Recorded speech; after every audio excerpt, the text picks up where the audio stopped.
Good evening to all. இது Friday evening போல் விளக்கேற்றி வச்சுட்டு அதுக்கப்புறம் கிச்சனுக்கு சமைக்கிறதுக்கு வந்தாச்சு. இன்றைக்கி நைட் டின்னருக்கு இட்லியும் அது கூட மஷ்ரூம் குருமா தான் பண்ணியிருந்தேன். இந்த மஷ்ரூம் குருமா என்னோடய ஸ்டைலில் எப்படி பண்ணலான்னு பார்க்கலாமா?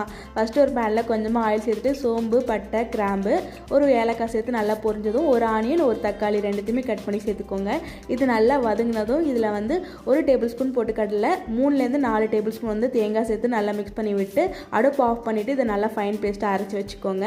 அதுக்கப்புறம் ஒரு குக்கரில் கொஞ்சமாக ஆயில் சேர்த்துட்டு கொஞ்சமாக கருவேப்பிலை, வெங்காயம் இது தாளித்ததும் இதில் ஒரு டேபிள் ஸ்பூன் இஞ்சி பூண்டு பேஸ்ட் சேர்த்து அதையும் நல்லா மிக்ஸ் பண்ணி விட்டு நம்ம கட் பண்ணி வச்சுருக்கிற மஷ்ரூம் சேர்த்துட்டு உங்களுக்கு தேவையான உப்பு, மசாலாலாம் சேர்த்துக்கோங்க. நான் கொத்தமல்லி தூள், அது கூட மிளகாத்தூள், கொஞ்சமாக பெப்பர், கொஞ்சமாக கரம் மசாலா இதெல்லாம் சேர்த்து நல்லா மிக்ஸ் பண்ணி விட்டு நம்ம அரைச்சி வச்சுருக்கிற மசாலையும் சேர்த்துட்டு தண்ணி சேர்த்துட்டு ஒரு 2 விசில் விட்டுடுங்க.